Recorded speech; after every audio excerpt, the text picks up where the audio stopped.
അത്രയ്ക്ക് എന്നോട് ആക്രമിക്കാൻ പാടില്ല. ഇതൊരു കൂട്ടാക്രമണമാണ്. ഈ നീ കരയുന്ന കണ്ണീർ സത്യസന്ധമാണെങ്കിൽ അതിൻ്റെ സന്തോഷം നിനക്ക് തിരിച്ച് കിട്ടിയിരിക്കും, ധൈര്യമായിരിക്കും എന്ന് പറഞ്ഞ് ഞാൻ ആശ്വസിപ്പിച്ച് എൻ്റെ ഉള്ളിൽ നിന്നാണ്. അല്ലാതെ എനിക്ക് അവിടെ ക്യാമറ സ്പേസ് കിട്ടിയിട്ട് എനിക്ക് ടൈറ്റിൽ കാർഡ് കിട്ടാൻ പോകുന്നില്ല, വിജയിക്കാൻ പോകുന്ന വേറെ ആരെങ്കിലും ആയിരിക്കും. പക്ഷെ അത് എൻ്റെ ഉള്ളിൽ അതങ്ങനെ പറയുള്ളൂ. ഞാൻ ചേട്ടാ ഇപ്പൊ പുതിയ വിശേഷം അനുമോള് ഇപ്പോ ബിഗ് ബോസിന്റെ കപ്പെടുത്തിരിക്കുന്നു. എങ്ങനെയുണ്ടായിരുന്നു ആ കപ്പെടുക്കുന്ന മൊമെന്റ്സ് ഒക്കെ? അനുമോൾ എല്ലാ ദിവസവും ചായക്കുള്ള കപ്പ് എടുത്തുകൊണ്ടിരിക്കുകയായിരുന്നു. ഇപ്പൊ അവസാനം യഥാർത്ഥ കപ്പ് എടുത്തു. സന്തോഷമുണ്ട്.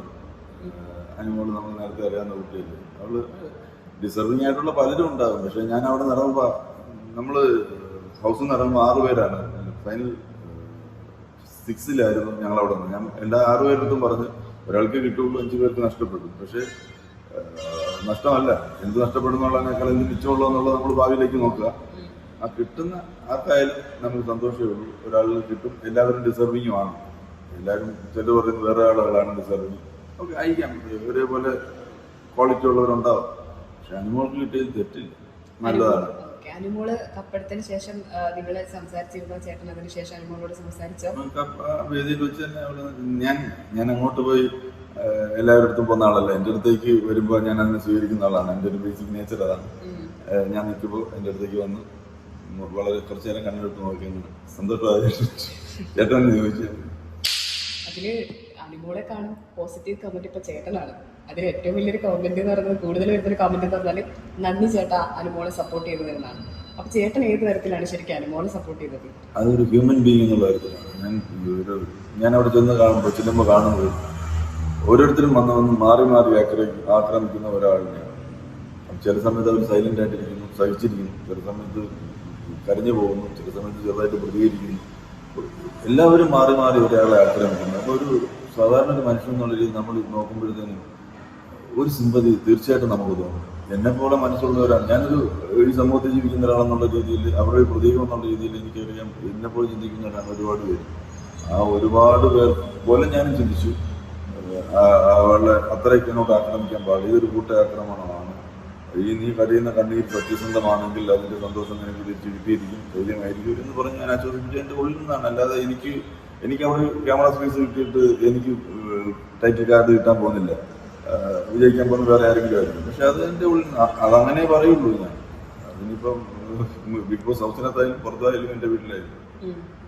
അതുപോലെ ഇപ്പോൾ ചേട്ടനെ ചിന്തിച്ചതുപോലെ തന്നെ, അതായത് അവിടെ ഒരു ഹൗസിൽ നിന്ന് ആളുകൾ വന്നതിന് ശേഷം ഉണ്ടായ ഒരു കൂട്ടാക്രമണം, അത് കണ്ടുള്ള ഒരു വേദന ഇത് തന്നെ ആയിരിക്കില്ലേ പ്രേക്ഷകരും അനുമോൾക്ക് വോട്ട് കൊടുക്കാനുള്ള ഒരു കാരണമായി മാറിയിരിക്കുക? 100% അങ്ങനെ തന്നെയാണ്. ഞാൻ ഹൗസിൽ വെച്ച് ഞാൻ പലരോടും ഷാസിനെടുത്ത് മാറ്റി നിർത്തി പറഞ്ഞു, ഈ പോകുന്ന ആക്രമണങ്ങളെല്ലാം എത്തി നിൽക്കുന്നത് അനുമോളുടെ വോട്ടിലേക്കാണ്. അത് ഒരാൾക്ക് ഒരു വോട്ടേ ചെയ്യാൻ പറ്റില്ല. അത് അനുമോൾക്ക് കൊടുത്തു കഴിഞ്ഞാൽ പിന്നെ എനിക്ക് ഷാനവാസിനോട് വോട്ട് കൊടുക്കാം എന്ന് തീരുമാനിക്കാൻ മാർഗമൊന്നുമില്ല. അപ്പോൾ അതുകൊണ്ട് നിങ്ങൾ എന്തെങ്കിലും കാര്യങ്ങൾ നിങ്ങളിലേക്ക് വോട്ട് കിട്ടാൻ എന്തെങ്കിലും ചെയ്താൽ നിങ്ങൾക്ക് ഗുണം ചെയ്യും. ഇല്ലെങ്കിൽ ഷാനവാസ് വോട്ടെല്ലാം അനുമോൾ കൊണ്ടുപോകും. അപ്പോൾ എന്ത് ചെയ്യാനായിട്ടാ, നമ്മൾ ചെയ്യാനുള്ളതെല്ലാം ചെയ്തു കഴിഞ്ഞു എന്നാണ് ഷാനവാസ് എന്നിട്ട് ഞാൻ അപ്പോൾ പറയുന്നത്. ഇവര് അവരുടെ മനസ്സിലുള്ള അവരുടെ ദേഷ്യവും വിദ്വേഷവും സങ്കടവും എല്ലാം പറഞ്ഞു തീർത്താണ് ഈ പുറത്തുനിന്ന് വന്നവരല്ല. ഈ പറഞ്ഞു തീർത്തവർക്ക് അത് തീർത്തപ്പോൾ ഉണ്ടായിട്ടുള്ള ഇമ്പാക്ട് എന്താണെന്ന് ചിന്തിക്കാനുള്ള ഒരു പക്വത അവർക്ക് ഇല്ലാതായിരുന്നു. അത് ശരി, അവരുടെ മനസ്സിൽ ഇനി എനിക്ക് സുഖമായിട്ട് കിടന്നുറങ്ങാം, പക്ഷെ ഇനിയാണ് ഉറങ്ങാൻ പറ്റാത്തത്. കാരണം അവര് പറഞ്ഞത് ഇപ്പോ ഹൗസിൽ നിന്ന് പുറത്ത് വന്നപ്പോ പിന്നെയാണെങ്കിലും ശൈത്യാണെങ്കിലും അവര് വിചാരിച്ചത് ഇവിടെ ഉണ്ടായിരുന്ന പ്രശ്നങ്ങൾ പറഞ്ഞു തീർക്കാമെന്നാണ്. പക്ഷെ അതവർക്ക് ഭയങ്കര നെഗറ്റീവ് ആയില്ലേ? പ്രശ്നങ്ങൾ പറഞ്ഞു തീർക്കുന്നത് ഇങ്ങനെയാണ്. പ്രശ്നങ്ങൾ പറഞ്ഞു തീർക്കുമ്പോൾ ഒരു കോംപ്രമൈസ് സത്യം എന്നുള്ള സമാധാനമാണ്. ഇതാണ് ഭയങ്കര ആക്രമണ സ്വഭാവത്തിലല്ലേ എന്താണെന്ന് വെച്ചാൽ പറഞ്ഞു തീർക്കുക, പറഞ്ഞങ്ങ് വെടിവെച്ച് തീർക്കുക എന്നുള്ളതാണ് അതിൻ്റെ അർത്ഥം. അങ്ങനെയല്ല.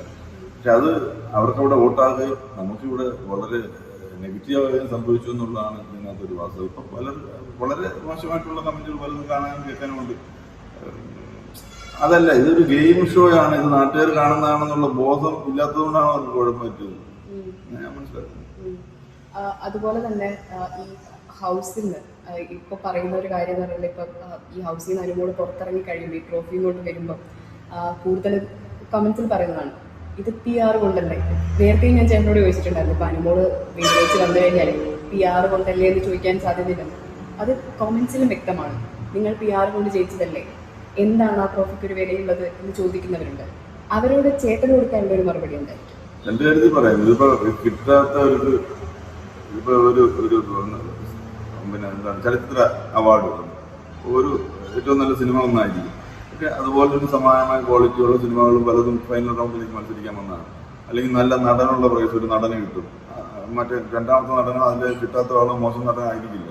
പക്ഷേ കിട്ടാത്ത ആൾ മാറി ഇരുന്നിട്ട് അത് അങ്ങനെ ചെയ്തതാണ്, ജൂറിയെ സ്വാധീനിച്ചതാണ്, ജൂറിയുടെ കള്ളത്തരങ്ങൾ എന്നൊക്കെ പറയുന്നത് എല്ലാ കാലത്തുള്ള പ്രവണതയാണ്. ഇപ്പൊ ഒരു PR കൊടുത്തവർ മാത്രം, PR-ന് ഞാൻ 16 ലക്ഷം കൊടുത്തിട്ടുണ്ടെന്ന് പറഞ്ഞ് രാവിലെ ഒരു വീട്ടിൽ കിടന്ന് ഉറങ്ങിയാൽ ആർക്കെങ്കിലും അവാർഡ് കൊടുക്കാൻ പറ്റുമോ? അവരതിനും കൂടെ പണിയും കൂടെ ചെയ്യണ്ടേ? നമ്മൾ അധ്വാനിക്കുന്നു, അതിന് വേണ്ടി അപ്പൊ നമ്മൾ അധ്വാനിച്ച് തുടങ്ങുമ്പോഴേ നമുക്ക് ചുറ്റുമുള്ളവർ നമ്മളോടൊപ്പം അധ്വാനിക്കാൻ വരും. പിന്നെ നമ്മളായിട്ട് അതിനെ ഒന്ന് ബൂസ്റ്റ് ചെയ്യാനായിട്ട് നമ്മുടെ കാശും അവസ്ഥയും സംവിധാനങ്ങളും ഉണ്ടെങ്കിൽ നമ്മൾ അതിനു വേണ്ടി ശ്രമിക്കും.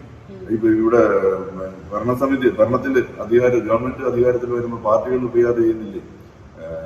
പിന്നെ നമ്മളൊക്കെ തന്നെ പേഴ്സണലി നമ്മൾ സീരിയൽ അഭിനയിക്കുകയോ അതൊക്കെ ചെയ്യുമ്പോൾ നമ്മൾ PR ചെയ്യുന്നില്ലേ? ഇൻസ്റ്റയിലൊക്കെ ഇട്ടിട്ടോ അല്ലെങ്കിൽ അങ്ങനെ എല്ലാവരും ചെയ്യുന്നുണ്ട്.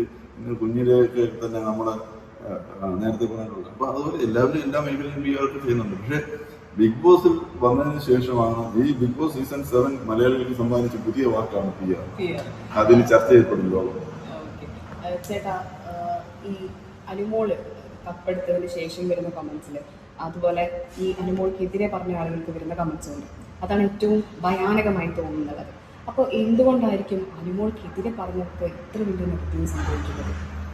അനുമോൾക്കെതിരെ പറഞ്ഞവർക്ക് ഇത്ര വലിയ നെഗറ്റീവ് സംഭവിക്കുന്നത് അങ്ങനെ വേണമെങ്കിൽ ചിലതൊക്കെ വേണമെങ്കിൽ ഒഴിവാക്കി വിടാമായിരുന്നു. പക്ഷെ അനുമോളെ ഇഷ്ടപ്പെടുന്നവർ, ഒരു ഉദാഹരണം ഞാൻ പറയാം. എനിക്ക് കഴിഞ്ഞ 2 ദിവസമായിട്ട് ഒരു മെസ്സേജ് വരുന്നത്, ടൈപ്പ് ചെയ്ത മെസ്സേജാണ് വരുന്നത്. പേരെന്തോ ഒരു കോമൺ പേരാണ്, അതുകൊണ്ട് ആണാണോ പെണ്ണാണോ ഒന്നും നമുക്ക് മനസ്സിലാവുന്നില്ല. 1-2 മെസ്സേജുകൾ കഴിഞ്ഞപ്പോൾ അത്, ചേട്ടാ അനീഷിനോടൊന്ന് പറയുമോ, അനീഷിനെ ഒരു ബ്രദറിനെ പോലെ കണ്ടിട്ടുള്ളൂ, അല്ലാതെ കണ്ടിട്ടില്ല, കുറ്റം വിളിച്ച് ഇപ്പൊ അനുമോളുടെ പേരിലാണ് എല്ലാവരും പറയുന്നത്. പക്ഷെ അനീഷ് ഞാൻ എന്റെ സഹോദരിയെ പോലെയാണെന്ന് പറയുന്നതിന് മുമ്പ് എന്നിട്ടും അയാൾ എന്താണ് ഇങ്ങനെ പെരുമാറുന്നത് എന്നൊക്കെ പറഞ്ഞിട്ട് കുറേ മെസ്സേജ് കൂടുതലൊന്നും റെസ്പോണ്ട് ചെയ്തില്ല. ചെറിയ ഓരോ വാക്കുകളിലൊക്കെ ഇങ്ങനെ പറയും. കുറെ കഴിഞ്ഞപ്പോഴേ എങ്ങനെയായാലും അത് ഒന്ന് അനീഷിനോട് പറയുമോ എന്നൊക്കെ ചോദിച്ച് വിട്ടപ്പോഴത്തേക്ക് ഞാൻ നിങ്ങൾ അനുവിന്റെ ആരാണ് എന്ന് ചോദിച്ചപ്പോൾ അവർ പറയുന്നത്, ഞാൻ ആരുമല്ല, ഞാൻ സൗദിയിൽ പ്രവർത്തിക്കുന്ന ഒരു സ്ത്രീയാണ്, ഞങ്ങൾ ദിവസവും കാണും, അനുമോളെ ഞങ്ങൾക്ക് അത്ര ഇഷ്ടമാണ്, ആ കൊച്ചത്രയും അനുഭവിച്ചിട്ടുണ്ട്, അവർക്ക് കപ്പൊന്നും വേണ്ട, ജീവനോടൊങ്ങി തിരിച്ചു കിട്ടിയാൽ മതി. ഇതാണ് അതിലുള്ളത്. കപ്പ് കിട്ടണ്ട, അവളെ ജീവനോടെ തിരിച്ചു കിട്ടിയാൽ മതി ഇന്നാദ്യം. അപ്പൊ ഞാനൊരു മെസ്സേജ് അയച്ചതിന് ശേഷം അവര് പിന്നെ വോയിസ് ഇട്ടു. അപ്പോഴാണ് ഒരു സ്ത്രീയാണ് ആ വോയിസ് ഇട്ടു. അപ്പൊ അതുപോലെ ചിന്തിക്കുന്ന ഒരുപാട് പേരുണ്ട്. അവർക്കൊന്നും ചിലപ്പോൾ മറ്റൊന്നും ഇഷ്ടപ്പെടണമെന്നില്ല, ഇഷ്ടപ്പെടത്തില്ല. കാരണം പിന്നെ അതിനകത്ത് ഇപ്പോഴും ഞാൻ അതിനകത്ത് നിന്ന് നേരിട്ട് കണ്ടതേ ഉള്ളൂ. ഈ നേരിട്ട് കാണുന്നതും ഔട്ടിൽ വരുന്നതും നമുക്കറിയില്ല. കാരണം വൺ സൈഡ് കട്ട് ചെയ്തിട്ട് മറ്റേത് ഇട്ട് കഴിഞ്ഞാൽ അറിയാൻ പറ്റില്ല. അപ്പൊ അത് ടെലികാസ്റ്റിംഗിൽ എന്താണ് ആളുകൾ കണ്ടിട്ടുള്ളൂ എന്ന് അറിയില്ലല്ലോ എനിക്ക്. അതുകൊണ്ട് അതും കൂടെ മനസ്സിലാക്കിയിട്ടേ പറ്റുള്ളൂ. അതിനകത്ത് നിന്ന് കണ്ട കാര്യങ്ങൾ വെച്ചിട്ടാണ് എന്റെ പ്രതികരണം. ഞാൻ അവരെ സപ്പോർട്ട് ചെയ്തത്. അതുകൊണ്ട്